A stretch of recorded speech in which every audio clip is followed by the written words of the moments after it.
Welcome back to my channel. If you're new here, my name is Ayn, and honestly I feel like I couldn't have picked a better day to talk about this topic. Today is a very grey, rainy day in London, and I think a lot more of these days are about to happen because we are entering fall, or autumn as they call it in the UK. With the change in season, I always find that there is a lot of changes in moods, especially when you already struggle with some mental health issues. So today I wanted to talk about the things and the habits that have helped me to manage my mental health when transitioning into a new season. A quick disclaimer to say that, as always, I'm not a medical professional and this is not medical advice. I am just sharing what has helped me as someone who does struggle with depression and anxiety, because hopefully these are some simple things that you can apply to your life and that can help you too. I will be using the term anxiety and depression in a very light way. I'm not describing any clinical or severe issue. If talking about these topics upsets you or puts you in a bad space, then I would suggest clicking out right now, but I'm hoping that this video is going to be a gentle, calming and lovely way to talk about some things that we can do to have a better life. First thing that I'm gonna mention is something that I have recently learned whilst being in therapy, and is to allow yourself to feel however you're feeling. Oftentimes when a feeling of stress or sadness comes over me, I find myself trying to figure out a way to distract from that and to find an excuse to not sit with that uncomfortable feeling. And although that might sound something proactive that you can do to make sure that you don't fall into a spiral, it's also something that kind of like just ends up creating more of that stress and that anxiety and that sadness. I have really started to acknowledge my feelings out loud, whether I'm with people or not, even if I'm on my own, and I recognize that that's something that I'm feeling. I try to think about whether it's manifesting in a specific way, whether I'm feeling like a little bit fidgety maybe, or if I feel really down and I just want to kind of like sit or even lie down, and just pay attention to that and almost like give in to that for a little bit. Practicing compassion as really being a game changer for me, and really just allowing myself to feel however I'm feeling has helped me to get back to regular life, the regular scheduling, and not dwell on things for too long. I am someone who tends to like think things over and over and over again, and if I try to distract myself from that very thing, it'll be coming back. Whereas if I sit with it and let myself feel and let myself get a little bit down or just a little bit stressed, I know that that is going to pass. Much like clouds today in London. Eventually they'll go and then they'll come back, but then they'll go again. The next thing that I want to mention is something that I've actually also mentioned in my video where I talk about the habits that help me with anxiety, and this is simplifying your meals. I find that especially in times of change, whether it's big changes in my life or in this case changes in the seasons, I tend to struggle a little bit more, and so simplifying things like what I'm going to be eating, meal prepping where I can, and just overall having some go-to things that are gonna like take very little mental space does help me to not fall into the pattern of neglecting myself. When struggling with mental health, I have noticed that I am at the most vulnerable when I forget to do the things that actually nourish me as a human being. I struggle with hygiene, I struggle with sleeping, I struggle with eating properly, and so the food is something that I can actually control in a way, in a good way, and make sure that is always there for me, so that I'm gonna have those 3 meals a day or however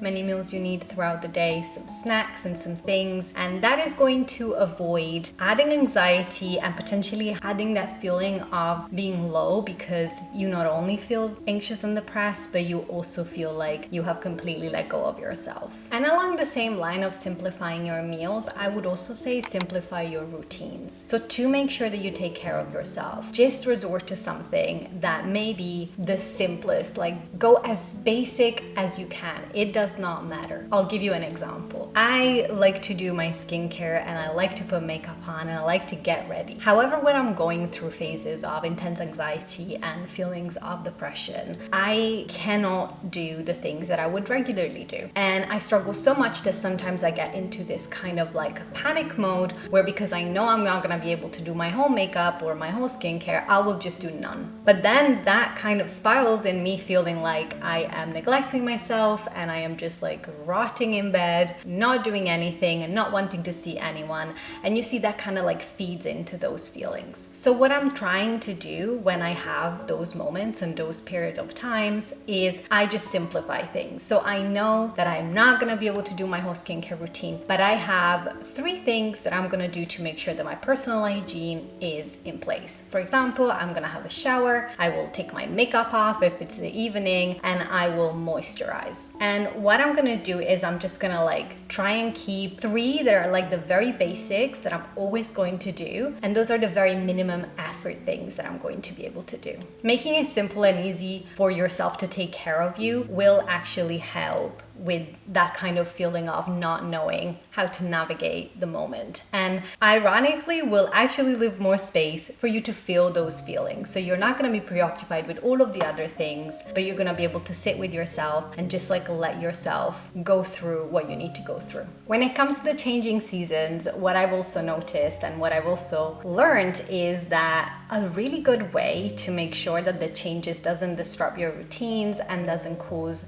too much trouble for you to navigate life is to lean into each season. This is something that I've only recently learned how to do. I used to be a very much the kind of like girl that loves summer and I love hot weather and beautiful days. But in recent years, I have learned how to make the most of each season, which helped me to see the seasons as something that actually comes and goes, that is not forever, and that really helps when those feelings of sadness and of stress come over me. For example, on a day like this one where everything is cloudy, it's a little bit gray, it's raining a little bit, but not properly. Knowing that this is like the type of season, knowing that this is fall and autumn, and looking at this weather thinking, this is very autumnal, what is it that I can do to make the most of this, really has helped me to not fall into the trap of missing what has just gone or missing what I don't have. I do find that my depression tends to get worse as the days gets darker, which is probably something that we can talk about in a different video because I have found ways to help myself with that. But part of it for me is also to just make sure that I find the beauty and the joy and the fun in whatever season and whatever weather is actually happening at that moment. And a tip for this is to just have a seasonal bucket list. This is going to really help you to make the most of each of the seasons or each of the times of your life and just like sparkle a little bit of joy and glimmers throughout a time that may otherwise be a bit challenging. The next thing that I'm going to mention is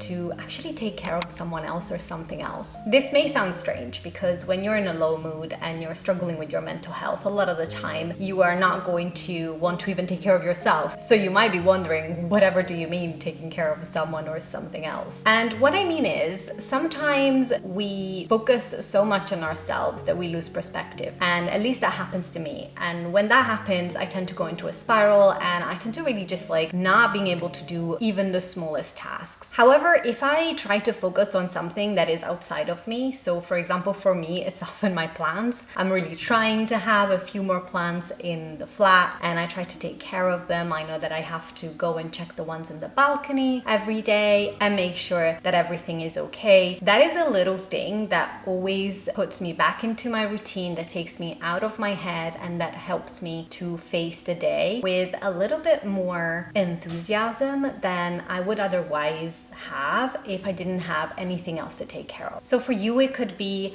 a relative, it could be a friend, it could be a pet, or it could also be plants if you only have plants as well. As I've mentioned before, one of the first things that unfortunately goes out on the window when you're struggling with your mental health tends to be routines and things to feel good. One of these things is movement, and I am quite bad at this, especially when I'm going through an episode of depression or I'm really struggling with my anxiety, because I will make every single excuse under the sun to make sure that I do not move my body. And I will do even worse. I'll actually convince myself that I cannot go out. This is absolutely terrible for me, and I know. And what I'm trying to do do and learn how to do is to create familiarity when it comes to the way that I move or spend time outside. So I am learning how to figure out places where I'm gonna feel super comfortable and when I'm almost going to be going into autopilot, because that's what you need. You need to remove all of the obstacles and you need to just like figure out a way to make sure that you do that exercise, you do that walk, that it comes so natural to you that you cannot really make excuses for it. So for me, that looks like identifying places where I really like to walk, having like a favorite drink that I'm gonna make when I'm gonna go for a walk, or having a specific kind of exercise that I know I will be doing because I actually enjoy it. And this is the trick. You have to find things that you enjoy, because sometimes the weight session at the gym, it's not the thing that you're going to want to do when you're feeling pretty low. But maybe a dance class or even like a YouTube walking exercise video, that might be the thing that you need. So think creatively about how you can make sure that you have a familiar way to move your body that will actually be also very enjoyable for you. And speaking of creativity, this is actually something else that I've discovered has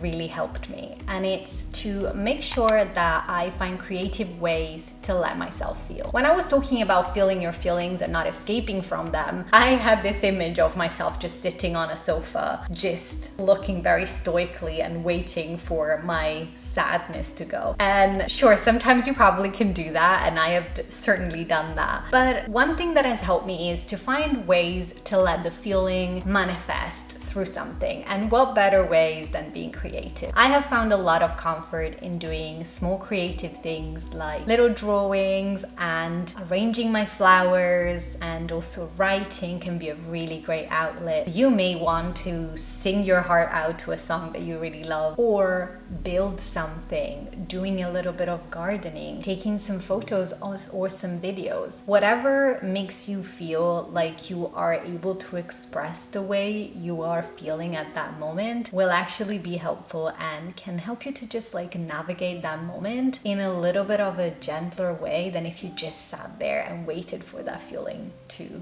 leave. This is probably the biggest and most real thing that I want to share with you right now, which is learn to do duvet days properly. So a duvet day is when you're just basically sat in bed. You're not doing anything, you're just chilling, you're not putting yourself into the position of having to do stuff. You are lying back, relaxing, just, giving up on doing anything for the day. Those days are extremely important. The temptation is obviously to constantly trying to find ways to snap out of a depressive episode, or to find a way to be more mindful so that your anxiety can go away. And you know what? Sometimes you just gotta let it be. And when I said to be compassionate and to kind of let yourself feel, I also mean that sometimes the things that you're feeling may actually be a little bit too overwhelming. And if that is the case, there's absolutely nothing wrong with spending a whole day in bed, rot if you have to, because I have definitely done that and sometimes it's been helpful. And just let yourself be however you need to be. There's a lot of shame attached to mental health, and I think there's also a lot of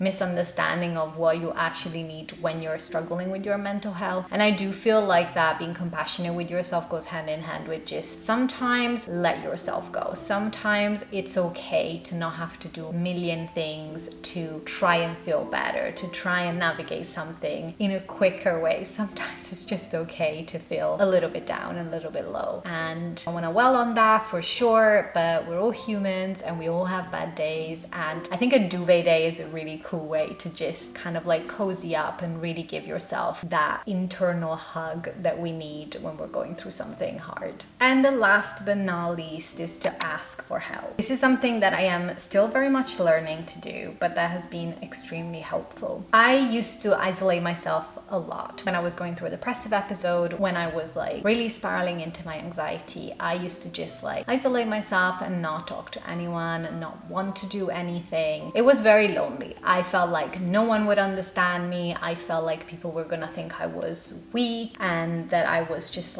moping about, because that's unfortunately what I used to be told when I was younger, and that sort of stayed with me. But what I'm learning right now is that the people around me do want to help. help and the people around me do want to try and make my days a little bit better. And if not, if they can't make it better, they still want to be there for me. So my last tip would be to find those people, understand who they are if you are not very clear, and if you do know who they are, let them help. This could be as simple as letting them know that perhaps you'd like a cup of tea, or maybe they could make you a meal, or maybe they can just like sit with you and watch a movie, or even just sit with you in silence. Let them know as much as you can what they can do to help, because there's nothing that is as heart-wrenching as sitting next to someone who is really struggling, someone that you love, and not being able to help them. So try to open up and ask for help where you can. It will make that time a little bit better, and it will also help the people around you feel like they are supporting you.